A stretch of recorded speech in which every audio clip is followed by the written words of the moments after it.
Hello everyone. आज का topic है central venous pressure CVP, the ABCs of CVP monitoring. So let's start.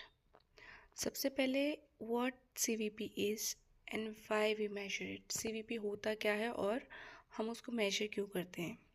तो definition देखो, CVP is the pressure in the thoracic vena cava near the right atrium, a surrogate for right atrial pressure and one element of assessing intravascular volume status, venous return, and right ventricular preload. Interpret CVP together with clinical exam and other hemodynamic data like BP, pulse, urine output and lactate. CVP क्या होता है? CVP pressure है superior vena cava में जो blood flow हो रहा है वो कितना प्रेशर लगा रहा है उसको हम मेजर करते हैं और उसको हम सेंट्रल वीनस प्रेशर बोलते हैं। तो जो सुपीरियर वेना कावा है ये बड़ी सी वेन है, मोटी सी वेन है, ठीक है। तो ये जस्ट जब हमारा राइट एट्रियम में घुस रही है तो उस टाइम पे इसमें इस जो ब्लड फ्लो हो रहा है उसका कितना प्रेशर है उसको हम सेंट्रल वीनस प्रेशर बोलते हैं। उस वेन में उस टाइम पे कितना प्रेशर है, ठीक है। यहाँ तक तो क्लियर है, ठीक है। तो ये क्या करेगा, क्योंकि just before the feeling of a right atrium जो प्रेशर है वो कहीं ना कहीं इंडिकेट कर देगा कि किस प्रेशर से फिलिंग हो रही है ना। तो राइट एट्रियम में क्या प्रेशर मेंटेन हो रहा है वो हमारा सीवीपी थोड़ा इंडिकेशन दे देता है उसके बारे में। तो ये एक इनडायरेक्ट इंडिकेशन है राइट एट्रियल प्रेशर के लिए। सैरोगेट मतलब क्या है, यहाँ पे ये वर्ड यूज़ किया है इनडायरेक्ट मेजर के लिए, किसी चीज़ का इनडायरेक्ट मेजर दे रहा है। तो ये क्या है, इनडायरेक्टली राइट एट्रियल प्रेशर क्या है वो बता रहा है, ठीक है। जिससे कि हमें इंट्रावैस्कुलर वॉल्यूम स्टेटस क्या है पेशेंट का वो पता चलता है। वीनस रिटर्न कैसे हो रहा है, कितना हो रहा है वो पता चलेगा। राइट वेंट्रिकुलर प्रीलोड कितना हो रहा है वो पता चलेगा, ठीक है। लेकिन सिर्फ और सिर्फ सीवीपी के रिकॉर्डिंग के बेसिस पे हम इंटरप्रिटेशन नहीं करते। हमें पेशेंट का क्लिनिकल जो क्लिनिकली शो कर रहा है, बीपी कितना है, पल्स कितना है, यूरिन आउटपुट कैसा है, लैक्टेट कैसा है, तो वो हीमोडायनेमिक डाटा से भी उसको रिलेट करना है, ठीक है। यहाँ तक क्लियर है। नेक्स्ट आता है relevant anatomy related to central line, ठीक है। तो कॉमन एक्सेस साइट्स क्या है सेंट्रल लाइन इंसर्शन के लिए, वो है internal jugular, subclavian, femoral and peripherally inserted central catheter PIC, ठीक है। जो इंटरनल जगुलर वेन्स है और जो सबक्लेवियन वेन्स है ये मोस्टली यूज़ करते हैं हम सीवीपी या सीवीसी इंसर्शन के लिए। सेंट्रल लाइन के लिए, सेंट्रल लाइन इंसर्शन के लिए ये दोनों मोस्टली यूज़ की जाती है। और अगर हम अल्ट्रासाउंड गाइडेड इंसर्शन करते हैं तो वो हेल्प करता है किसमें कि कॉम्प्लिकेशन ना हो, सक्सेस रेट ज़्यादा हो। कि अल्ट्रासाउंड में हम विजुअलाइज कर सकते हैं ना ऑन अ रियल टाइम कि वेन है या आर्टरी पंचर करने वाले हैं हम, और हीमोनीमो के भी चांसेस कम होते हैं। तो अल्ट्रासाउंड गाइडेड डालना ज़्यादा बेटर रहता है। अब इसी को इलेबोरेट करते हैं लैंडमार्क रिलेशनशिप पे। तो लैंडमार्क रिलेशनशिप में सबसे पहले हम इंटरनल जगुलर के बारे में पढ़ेंगे। इंटरनल जगुलर में क्या है, हम राइट साइड को ज़्यादा प्रेफर करते हैं।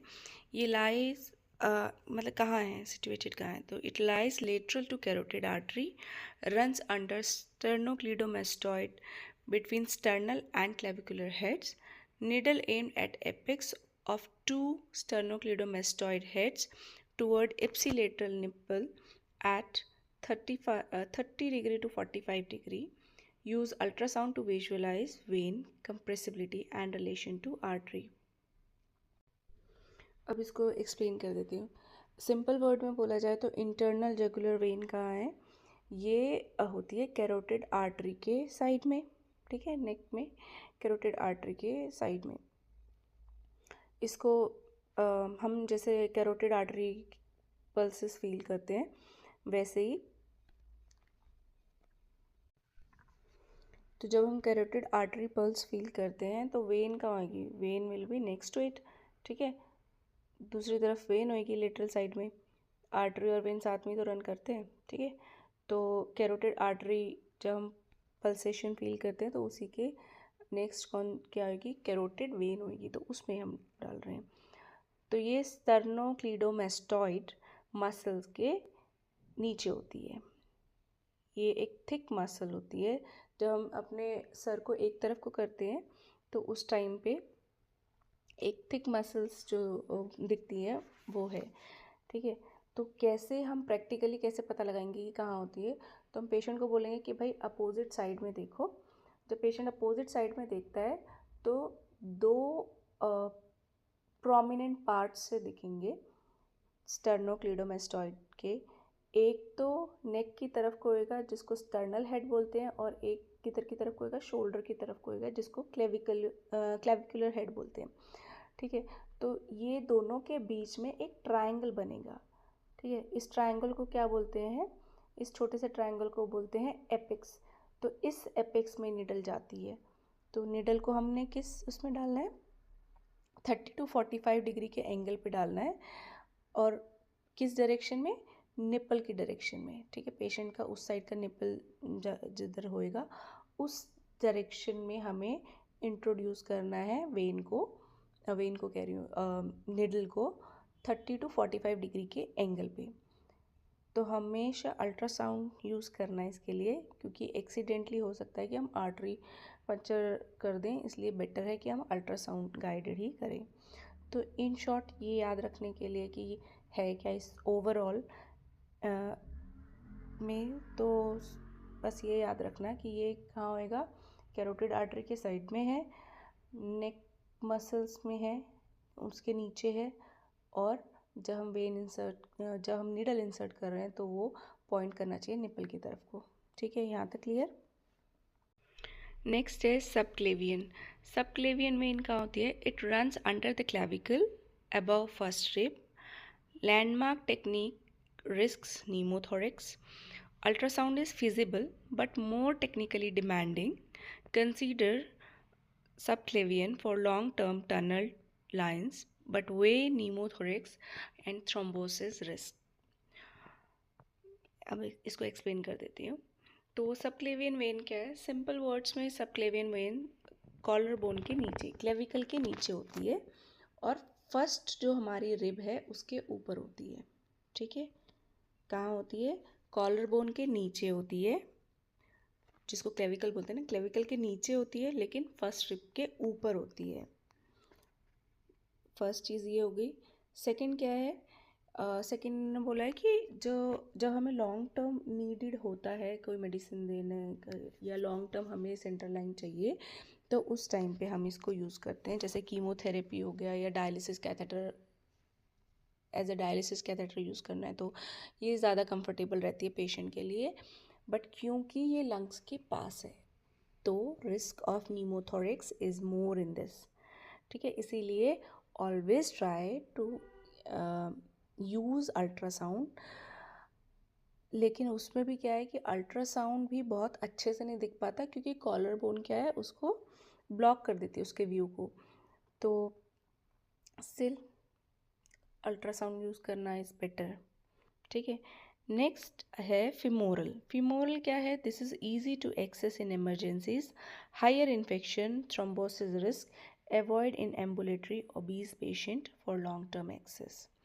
तो फिमोरल वेन कहाँ होती है, ग्रॉइन रीजन में होती है, ठीक है। Just next to femoral artery आपको फिमोरल वेन मिल जाएगी, ठीक है। तो जब हम एबीजी ले रहे होते हैं, एबीजी का सैंपल, तो हम फिमोरल आर्टरी तो फील करते ही है ना, तो उसी के जस्ट पैरेलली कौन रन करेगा, फिमोरल वेन, है ना। तो फिमोरल वेन तो याद रहेगा कि ग्रॉइन रीजन में है, next to the femoral artery है।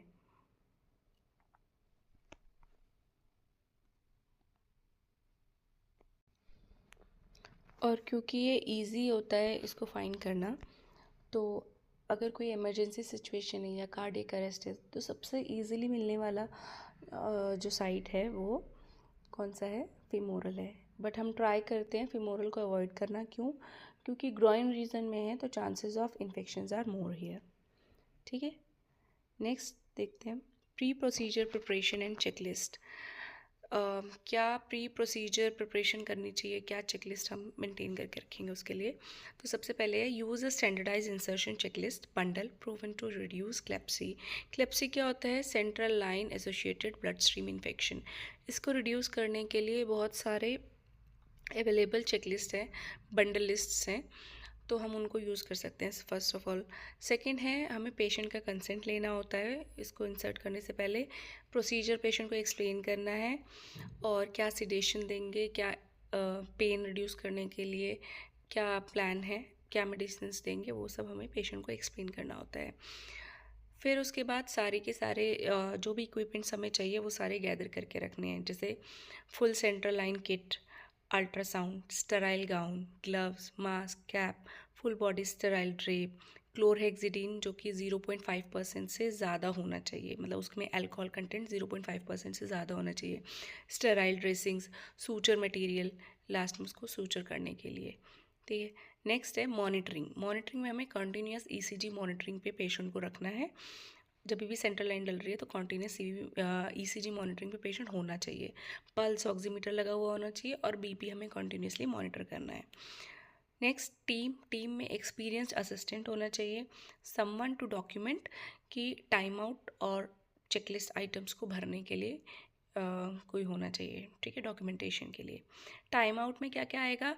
पेशेंट कंफर्म करना है, साइट कंफर्म करनी है, कौन सी साइड में हुआ है वो कंफर्म करना है, और पेशेंट को कोई एलर्जीज तो नहीं है वो लिखना है। ठीक है, नेक्स्ट आता है इंडिकेशन एंड कॉन्ट्रा इंडिकेशंस। क्या इंडिकेशंस है और क्या कॉन्ट्रा इंडिकेशंस है, कब हमें सेंट्रल लाइन इंसर्शन करना है, कब नहीं करना है। इंडिकेशन में क्या है कि सीवीपी मॉनिटरिंग की नीड है या नहीं है। सेंट्रल वीनस एक्सेस हम कब यूज़ करते हैं? अगर हमें वेजोप्रेसर्स देने हैं तब। लॉन्ग टर्म यूज़ के लिए, या इरिटेंट इन्फ्यूजन्स है कोई, जैसे कि हमारे ये टोटल पेरेंटल न्यूट्रिशन हो गया, या हमें KCL देना है, तो उन सब में।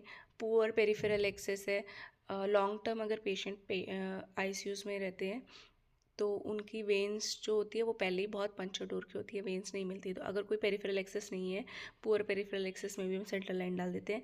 हीमोडायलिसिस के लिए भी डालते हैं। ठीक है, नेक्स्ट है एब्सोल्यूट या रिलेटिव कॉन्ट्राइंडिकेशंस क्या हैं, कब नहीं डालना चाहिए। अगर इन्फेक्शन इंसर्शन साइट में तो नहीं डालना। अनकोऑपरेटिव पेशेंट है बिना सिडेशन के तो भी नहीं डालना, वरना वो निकालते रहेगा। कोगुलोपैथीज है, अगर PTINR डीरेंज है तभी भी हम नहीं डालते। डालना पड़ता है कुछ पेशेंट्स में, लेकिन हमें हमेशा रिस्क और बेनिफिट रेशो को देख के उसके बाद डालना है ऐसे पेशेंट्स में। एनाटॉमिकल डिस्टॉर्शन, या अगर कोई ट्रॉमा है, या तो एनाटॉमिकली डिस्टॉर्टेड है वो, या तो उधर कोई ट्रॉमा हो रखा है, इन दैट केस ऑल्सो हम नहीं डालते। और लास्ट जो मैं पहले बता चुकी हूँ कि हम फिमोरल को हमेशा अवॉइड करते हैं लॉन्ग टर्म यूज़ के लिए। फिमोरल ग्रॉइन के पास है, इन्फेक्शन के चांसेस सबसे ज़्यादा होते हैं, और हमारा मैक्सिमम टू मैक्सिमम हम ट्राई करते हैं कि पेशेंट को इन्फेक्शन ना हो। ठीक है, नेक्स्ट है स्टेप बाय स्टेप इंसर्शन कैसे करते हैं। सेल डेंजर टेक्निक है ये, कॉमनली यूज्ड टेक्निक है ये। तो सबसे पहले हम पेशेंट को पोजीशन करेंगे। पोजीशन करने के लिए हम पेशेंट को कौन सा पोजीशन देते हैं? टेंडलनबर्ग देते हैं, जिसमें कि 10 to 20 डिग्री हम पेशेंट का हेड एंड जो है वो नीचे की तरफ रखते हैं। ठीक है, टेंडलनबर्ग पोजीशन में रखते हैं, जिससे कि अगर हम इंटरनल जगुलर या सबक्लेवियन में इंसर्शन कर रहे हैं तो एयर एम्बोलिज्म के चांसेस कम होंगे, एंड ये वेन को डिस्टेंड भी कर देगा। ठीक है, और सेकंड थिंग क्या है कि ये उस एरिया को अच्छे से एक्सपोज भी कर देता है, जिससे कि हम उसका प्रिपरेशन भी अच्छे से कर सकेंगे। तो ये हो गया पोजीशनिंग कैसे करनी है पेशेंट की। नेक्स्ट है asepsis and PPE, personal protective equipments. तो फुल स्टेराइल बैरियर्स यूज़ करने, जैसे mask, cap, gown, sterile gloves, full drape. Prepare करना है क्लोरहेक्सिडीन, अल्कोहल, जिसमें अल्कोहल परसेंटेज मोर देन 0.5% होना चाहिए। उसको एक बार हम जैसे उससे पेंट करने के बाद क्या करते हैं, हम उसको ड्राई होने देते हैं, ठीक है। उसके बाद नेक्स्ट क्या है, ultrasound. Real time short long axis scanning के लिए आइडेंटिफाई करता है वेन को, आर्टरी को, कितनी डेप्थ पे है, थ्रोम्बोस तो नहीं है, ठीक है। तो डायनामिक नीडल गाइडेंस के लिए हेल्पफुल है, मतलब हम जैसे नीडल मूव करते हैं तो उसमें दिख रहा होता है कि हाँ कहाँ, जब हम अल्ट्रासाउंड रखा होता है और नीडल इंसर्ट करते हैं तो अल्ट्रासाउंड से पता चल रहा है कि हमारी नीडल किधर को जा रही है, तो डायनामिक नीडल गाइडेंस के लिए है। अल्ट्रासाउंड रिड्यूस करता है मैकेनिकल कॉम्प्लिकेशंस को, ठीक है। नेक्स्ट है needle puncture and aspiration. Enter when, when में हम एंटर करेंगे तो कंफर्म करना है कि डार्क नॉन पल्सेटाइल ब्लड आता है। आर्टरी का क्या होता है, आर्टरी का हमेशा रेड ब्लड होएगा and then it will be pulsatile, लेकिन वेन में क्या है, उसका डार्क नॉन पल्सेटाइल ब्लड होता है। अगर आर्टीरियल पंचर सस्पेक्ट कर रहे हो तो डायलिटेशन नहीं करना, जो नेक्स्ट डायलेट करना होता है ना उसको डायलेट नहीं करेंगे। और बेटर है कि अगर कुछ भी कन्फ्यूजन ऐसा है तो ब्लड सैंपल वहाँ से लेके फटाफट से एबीजी के लिए भेज दो, एबीजी करके देख लो, ठीक है। नेक्स्ट है गाइड वायर। गाइड वायर में क्या होता है, advance under control, always hold proximal and, avoid resistance, never let go, watch for arrhythmia if wire enters right ventricle. तो गाइड वायर में हमेशा एक तो उसको आराम आराम से इंसर्ट कर एडवांस करना है अंदर जो हम इंसर्शन कर रहे होते हैं, ठीक है। हमेशा प्रॉक्सिमल एंड जो पास वाला एंड है उसको पकड़ के रखना है, रेजिस्टेंस फील ना हो जिससे कि, और अरिथमियास के लिए देखते रहना है। इसीलिए बोला था कि ईसीजी पे हमेशा पेशेंट अटैच होना चाहिए सीवीपी इंसर्शन के टाइम पे, क्योंकि बाई चांस हम ज़्यादा एडवांस कर दिया गाइड वायर को तो हो सकता है वो हार्ट के अंदर घुस गई, ठीक है, तो एरिथमियास कर देगा। नेक्स्ट है dilator and catheter placement. Dilate track, जो ट्रैक है उसको डायलेट करना है, फिर उसके बाद कैथेटर को इंसर्ट करना है अप्रोप्रिएट डेप्थ में, डेप्थ तक, जैसे कि टिप प्लेसमेंट प्रॉपर हो सके। फिर क्या करना है, गाइड वायर को फिर हटा देना है, रिमूव द वायर, और कंफर्म करना है कि ब्लड हर एक ल्यूमेन से बाहर आ रहा है या नहीं आ रहा है। आ रहा है तो वेल एंड गुड है, नहीं आ रहा है तो फिर देखना है क्यों नहीं आ रहा है, ठीक है। और उसके बाद हमने उसको, ये होने के बाद हम क्या करते हैं, सूचर कर देते हैं। सूचर करने के बाद स्टेराइल ड्रेसिंग से हम उसको कवर कर देते हैं। नेक्स्ट स्टेप होता है टिप कंफर्मेशन। हम टिप कंफर्म करते हैं, तो टिप कंफर्मेशन के लिए हम क्या करते हैं, एक्सरे करते हैं, ठीक है। तो एक्सरे में हम क्या क्या कंफर्म करते हैं, एक तो टिप की पोजीशन को, और सेकंड न्यूमोथोरिक्स तो नहीं हुआ है, वो दोनों चीज़ें रूल आउट करने के लिए होता है। तो ईसीजी गाइडेड टिप कंफर्मेशन कैसे होती है, अगर हम जब एडवांस कर रहे होते हैं गाइड वायर को तो क्या होएगा, पी वेव जो है वो बढ़ जाएगी, ठीक है।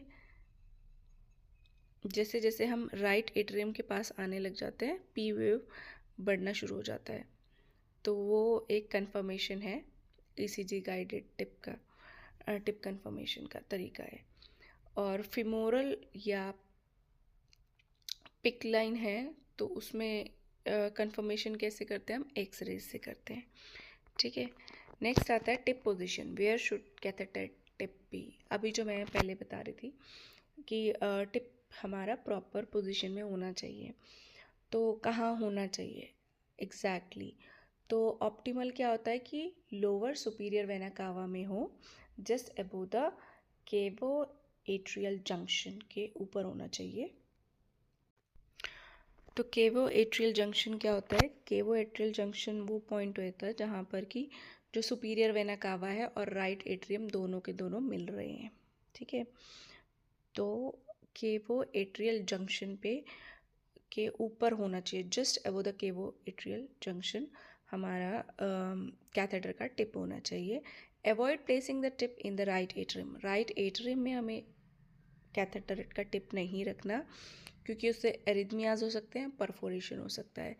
चेस्ट एक्सरे में टिप हमेशा 1 to 3 सेंटीमीटर ऊपर होनी चाहिए राइट एट्रियम से at the level of carina, depending on institutional practices जो भी यूज़ कर रहे हैं। ECG गाइडेंस यूज़ करना है जहाँ पर भी आपको लगता है कि ज़रूरत है। नेक्स्ट आता है CVP मॉनिटरिंग का setup, transducer, levelling and zeroing. तो सबसे मेन ये कई बार क्वेश्चंस भी पूछा जाता है, फ्लेबोस्टैटिक एक्सिस क्या होती है, रेफरेंस पॉइंट क्या है, सेंट्रल लाइन जब हम मॉनिटरिंग करते हैं तो हम ज़ीरोइंग चाहिए होती है, तो ज़ीरोइंग के लिए हम रेफरेंस पॉइंट यूज़ करते हैं जिसको फ्लेबोस्टैटिक एक्सिस बोलते हैं। ये 4th intercostal space at mid axillary line होता है, अप्रॉक्सीमेटली राइट एट्रियम के लेवल पे। ठीक है, तो ट्रांसड्यूसर को हमने कहा उस लेवल पे रखना है। अगर हम मिड एक्सिलरी लाइन देखते हैं और 4th इंटरकॉस्टल स्पेस पे जाते हैं तो mostly this correspond to the right atrium level, तो वहाँ पे हमें ट्रांसड्यूसर रखना होता है एक्यूरेट रीडिंग के लिए। अगर हम वहाँ पर नहीं रखते, ऊपर नीचे कहीं भी रख रहे हैं, तो वो जो CVP देगा that is not the right CVP। ठीक है, तो ये क्लिनिकली बहुत रेलिवेंट है एंड इस पे MCQs में भी बहुत क्वेश्चंस आते हैं, so this is important. Next है ज़ीरोइंग। ज़ीरोइंग कैसे करते हैं, तो ट्रांसड्यूसर, नेक्स्ट है ज़ीरोइंग। ज़ीरोइंग में क्या करते हैं हम कि ट्रांसड्यूसर जो हमने कनेक्ट किया उसको अभी पेशेंट की तरफ से तो बंद कर देते हैं, लेकिन रूम एयर पे उधर की तरफ को ओपन करके रखते हैं, जो कि रूम एयर के रेफरेंस में मॉनिटर पे ज़ीरो आ जाए। तो मॉनिटर पे हमने CVP वाला ऑप्शन पहले ही सेलेक्ट किया होता है और उसमें ज़ीरो वाला पॉइंट को हम प्रेस कर देते हैं। तो जब तक ज़ीरो हो जाता है तब तक हम वेट करते हैं। जब उसमें ज़ीरोइंग दिखा देता है उसके बाद हम पेशेंट की तरफ को ट्रांसड्यूसर को ऑन कर देंगे और रूम एयर की तरफ को बंद करके रख देते हैं, तो वो ज़ीरोइंग हो जाता है। वो एक रेफरेंस पॉइंट की तरह एक्ट करता है कि इसके बाद जो भी रीडिंग आएगी वो ज़ीरोइंग हो गया। उसके बाद हमने पेशेंट की तरफ को ऑन कर दिया, तो अब जो भी प्रेशर आ रहा है वो किस चीज़ का आ रहा है, वो पेशेंट का सेंट्रल लाइन का आ रहा है। ठीक है, तो जैसे हम अपना वज़न करने के लिए अगर मशीन लेते हैं तो हम क्या करते हैं, पहले इसको ज़ीरो पे करते हैं सेट, उसके बाद हम खड़े होंगे तो जो भी वज़न आ रहा है वो किसका आ रहा है, वो हमारा आ रहा है। वैसे ही है कि हमने इसको क्या किया, पहले हमने रूम एयर पे इसको ज़ीरो कर लिया, उसके बाद हमने इसको पेशेंट की तरफ को कनेक्ट किया, तो जो भी प्रेशर आ रहा है वो क्या है, सेंट्रल लाइन का प्रेशर है। नेक्स्ट आता है damping and dynamic response. Damping and dynamic response में क्या है कि जो ब्लड प्रेशर है वो भी एक वेव फॉर्म क्रिएट कर रहा है। वो वेव फॉर्म कैसा बन रहा है जब वो ट्रैवल करता है, ठीक है, मॉनिटर पे शो करने तक में वो वेव फॉर्म कैसा बनेगा, वो डैम्पिंग और डायनेमिक रिस्पॉन्स शो करता है। तो नॉर्मली कैसा बनना चाहिए, ये स्क्वायर शेप का बनना चाहिए। तो जो ये ऑसिलेशंस होंगे वो बताएंगे कि ये डैम्प्ड है या नहीं डैम्प्ड है। तो इसको चेक करने के लिए हम करते हैं फास्ट फ्लश टेस्ट करते हैं, इसको स्क्वायर वेव टेस्ट भी बोलते हैं। ठीक है, और इसका डैम्पिंग कोफिशिएंट कितना होता है, 0.6 to 0.8 होता है। अगर ओवर डैम्प्ड होगा, ज़्यादा डैम्प्ड है तो ब्लंटेड वेव फॉर्म होएगा, लो सिस्टोलिक होएगा। अगर अंडर डैम्प्ड है तो एग्जैजरेटेड वेव फॉर्म बनता है। नेक्स्ट आता है नॉर्मल वैल्यू एंड इंटरप्रिटेशन। तो यूजुअली हम सेंटीमीटर ऑफ H2O में 5 to 10 सेंटीमीटर ऑफ H2O लेते हैं, mm ऑफ Hg में 2 to 6 mm ऑफ Hg लेते हैं। ठीक है, तो उस हिसाब से हमें इंटरप्रेट करना है ओवरऑल ट्रेंड्स जो फॉलो कर रहा है CVP का वैल्यू, और क्लिनिकली भी उसको कोरिलेट करना है, सिर्फ एक सिंगल वैल्यू के भरोसे नहीं बैठना है। तो always state how level was measured, हमेशा ये भी मेंशन करना है कि फ्लिबोस्टैटिक एक्सिस पे था जो हमने मेजर किया। ठीक है, तो ये भी ध्यान रखना है। फिर इंटरप्रिटेशन कैसे करते हैं, तो इंटरप्रिटेशन के लिए देखो, अगर लो CVP आ रहा है तो वो क्या बता रहा है कि या तो पेशेंट हाइपोवोलेमिया में है या वीनस रिटर्न कम है। ठीक है, और जब हाई CVP वैल्यू दिखा रहा है तो ये इंडिकेट करता है कि या तो ओवरलोड है, वॉल्यूम ओवरलोड है, या तो राइट वेंट्रिकुलर फेलियर हो सकता है, टेम्पोनेड हो सकता है, पल्मोनरी हाइपरटेंशन हो सकता है। पॉजिटिव प्रेशर वेंटिलेशन के इफ़ेक्ट की वजह से भी हाई CVP दिखा सकता है, तो हमें क्लिनिकली इसलिए कोरिलेट करना ज़रूरी होता है। नेक्स्ट आता है हमारा वेव फॉर्म इजेंशियल्स। वेव फॉर्म इजेंशियल्स में देखो, सबसे पहले कंपोनेंट्स की बात कर लेते हैं। ए वेव बनती है, एट्रियल कॉन्ट्रैक्शन शो करती है। सी वेव शो करता है ट्राइकस्पिड का क्लोजर या वेंट्रिकुलर कंट्रैक्शन का क्लोजर, वेंट्रिकुलर कंट्रैक्शन को शो करता है। एक्स डिसेंट, जो एक्स नीचे की तरफ को आ रहा है, ये क्या शो करता है, एट्रिया आप रिलैक्स कर रहा है, ठीक है।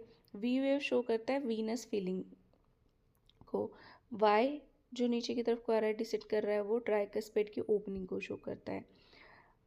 ये तो नॉर्मल है। अब एबनॉर्मल पैटर्न में क्या होएगा, एबनॉर्मल पैटर्न में अगर जाइंट ए वेव है तो वो ट्राइकस्पिड स्टेनोसिस या राइट वेंट्रिकुलर के ओवरलोड को इंडिकेट करती है। अगर एब्सेंट ए वेव है तो एट्रियल फ्लटर को शो कर रही है। अगर प्रोमिनेंट वी वेव है तो वो ट्राइकस्पिड रिगर्जिटेशन या वॉल्यूम ओवरलोड को इंडिकेट कर रही है। नेक्स्ट आते हैं हम रेस्पिरेटरी वेरिएशन क्या होती है। अगर स्पॉन्टेनियसली ब्रीदिंग पेशेंट है, उसमें inspiratory fall in CVP indicate करता है फ्लूइड को रिस्पॉन्ड कर रहा है पेशेंट। अगर मैकेनिकली वेंटिलेटेड पेशेंट है तो CVP के वेरिएशन को इंटरप्रेट करने के लिए हमें बहुत ध्यान रखना चाहिए कि जो इट्स नॉट जस्ट कि CVP के बेसिस पे ही हम पूरा वो कर देंगे, तो कोरिलेट करना है कि क्लिनिकली और क्या क्या पेशेंट शो कर रहा है। नेक्स्ट है प्रैक्टिकल मेजरमेंट टेक्निक। क्या टेक्निक्स है प्रैक्टिकली इसको मेजर करने के लिए। तो सबसे पहले तो ट्रांसड्यूसर को फ्लिबोस्टैटिक एक्सेस पे रखना है और वेल जीरोड होना चाहिए। और अगर पेशेंट खुद से सांस ले रहा है तो हम at the end of expiration measure करते हैं वो वाला CVP। एंड अगर पेशेंट वेंटिलेटर पे है तो हमें पीप और इंटरथोरेसिक प्रेशर का भी ध्यान रखना पड़ता है। डॉक्यूमेंट करना है इस सबको, डेट, टाइम, पोजीशन पेशेंट की, ट्रांसड्यूसर का लेवल कहाँ पे था, कंपेयर करने हैं। CVP का जो भी रिकॉर्डिंग आ रहा है उसके ट्रेंड्स को कंपेयर करना है, सिर्फ एक सिंगल वैल्यू पे या सिंगल मेजरमेंट पे नहीं भरोसा करना। अब मान लो अभी पेशेंट ने 2 दिखा दिया CVP, तो मैं तो करूँगी हाय तौबा ये तो बहुत कम आ गया, लेकिन हो सकता है वो डैम्पिंग की वजह से और खाओ, है ना। तो वो चीज़ नहीं होनी चाहिए, इसलिए ट्रेंड्स देखने, CVP कैसा चल रहा है, पूरे दिन में कैसा चल रहा है, ठीक है। नेक्स्ट आता है catheter maintenance and dressing care. तो इसमें डेली रिव्यू करना है कि लाइन का नीड है या नहीं है। अगर नहीं है तो निकाल दो, अगर नीड है तो रखो। उसमें भी स्क्रब द हब करना होता है हमें 15 to 30 सेकेंड्स, हब को स्क्रब करना होता है क्लोरहेक्सिडीन से। Next is flushing. Normal saline flush use कर सकते हैं, ज़रूरी नहीं है कि हेप सलाइन ही यूज़ करना है। 10 ml फ्लश, 10 ml सिरिंज से हम फ्लश कर सकते हैं। और कभी भी हम मेडिसिन दे रहे हैं तभी भी फ्लश कर देना चाहिए उसके बाद। और अगर हमारा जो ल्यूमन है वो बहुत ज़्यादा, मतलब अगर हमने उस ल्यूमन के थ्रू बहुत विस्कस मेडिसिन दी है तो भी हमें उसको फ्लश करना चाहिए। नेक्स्ट आते हैं ड्रेसिंग चेंज।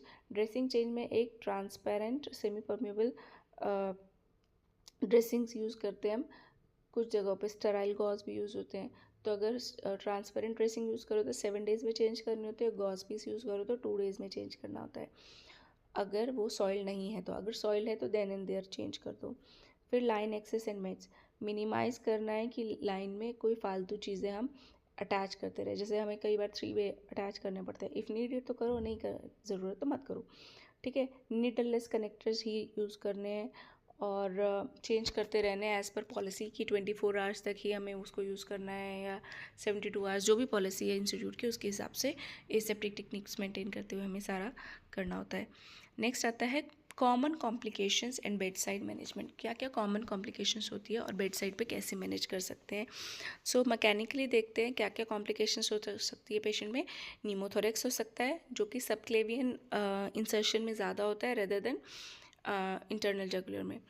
आर्टेरियल पंचर हो सकता है, हेमेटोमा हो सकता है, कैथेटर मैल पोजिशन हो सकती है, एरिथमिया हो सकती है अगर इंटरवेंट्रिकुलर वायर इंसर्शन कर दिया तो, ठीक है ना। अगर लगता है, सस्पेक्ट कर रहे हो कि नीमोथोरेक्स है तो needle decompression then and there कर लो, प्रोसीजर को स्टॉप करो, ऑक्सीजन प्रोवाइड करो पेशेंट को, देन एंड देयर अपना नीडल डिकम्प्रेशन कर दो, चेस्ट एक्सरे करवा लो और चेस्ट ट्यूब इंसर्शन की अगर नीड लग रही है, अगर इतना ज़्यादा हो रखा है तो चेस्ट ट्यूब इंसर्शन के लिए सर्जरी को कॉल दे दो, ठीक है। अगर आर्टीरियल पंचर लगता है, अगर स्मॉल नीडल से आर्टीरियल पंचर है तो क्या कर सकते हो, प्रेशर अप्लाई कर सकते हो। अगर लार्ज बोर आर्टीरियल कैनुला से प्रिक हो गया है तो फिर तो वैस्कुलर सर्जरी को ही कॉल करना पड़ेगा, ठीक है। नेक्स्ट आता है इन्फेक्शन। इन्फेक्शन में CLABSI, that is central line associated blood stream infection, उसके प्रिवेंशन के लिए इंसर्शन बंडल्स को फॉलो करना है। और क्लेप्सी अगर लगता है कि है तो कल्चर भेजने हैं और लाइन को रिमूव कर देना है और फिर एंटीबायोटिक थेरेपी शुरू कर देनी है।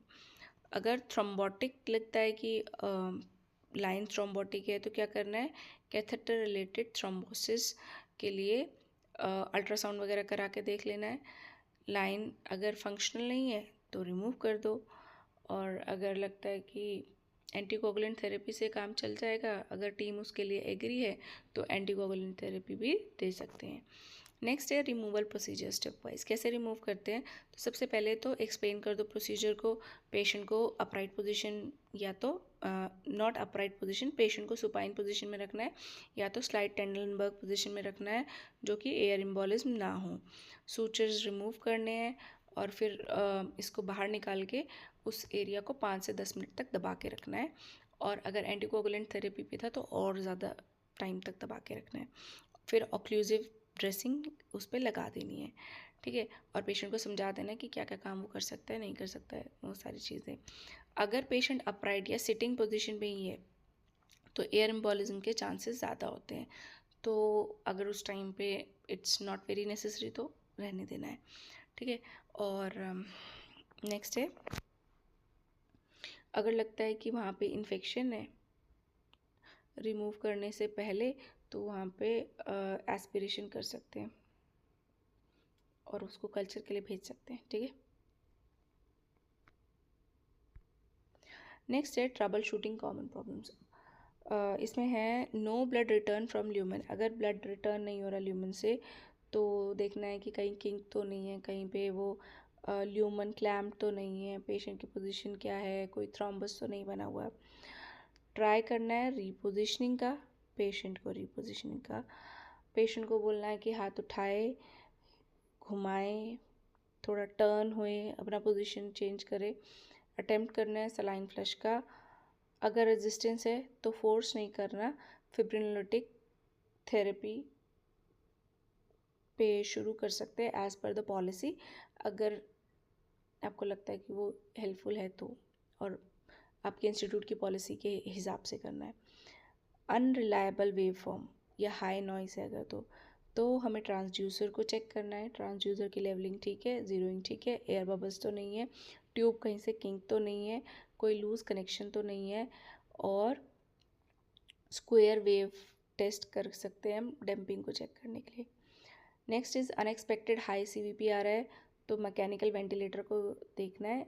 पीप बढ़ा हुआ होता है तो क्या होता है, पॉजिटिव एंड एक्सपिरेटरी प्रेशर अगर बढ़ा हुआ है तो वो भी इंट्राथोरेसिक प्रेशर बढ़ा के रखता है और वो भी CVP बढ़ाया हुआ दिखा देता है। पेशेंट स्ट्रेन तो नहीं कर रहा, जैसे स्टूल पास करते हुए स्ट्रेन करता है ना, जोर लगा रहा होता है, तो उस केस पे भी CVP बढ़ा हुआ आ सकता है। राइट हार्ट फेलियर में भी बढ़ा हुआ आ सकता है, टेम्पोनेट में हो गया तो कोरिलेट करना है विद ईको। अगर ऐसा लगता है कि प्रॉब्लमेटिक है तो you can correlate with that. Next है डॉक्यूमेंटेशन एंड पेशेंट एजुकेशन। तो डॉक्यूमेंट करना है सारी चीज़ों को, कंसेंट साइट कौन सी यूज़ की है, कौन से साइड डाली है, कैथेटर का टाइप कैसा था, साइज़ कैसा था, लेंथ कैसा था, कितने अटेम्प्ट में हुआ, किसने इंसर्ट किया था, कौन सी डॉक्टर ने इंसर्ट किया है, अल्ट्रासाउंड गाइडेड था या अल्ट्रासाउंड गाइडेड नहीं था, कोई इमीडिएटली कॉम्प्लिकेशन तो नहीं हुई है, टिप कंफर्मेशन हुआ है या नहीं हुआ है, ड्रेसिंग अप्लाई हुई नहीं हुई, पोस्ट प्रोसीजर इंस्ट्रक्शंस क्या दिए। एजुकेट करना है पेशेंट को कि अगर fever, redness, leakage, swelling, pain या डिफ़िकल्टी इन ब्रीदिंग हो तो देन एंड देयर इन्फॉर्म करना है। Next, these are the key references from where I have taken all the data. Thank you so much. I hope you understood the topic well. Thank you.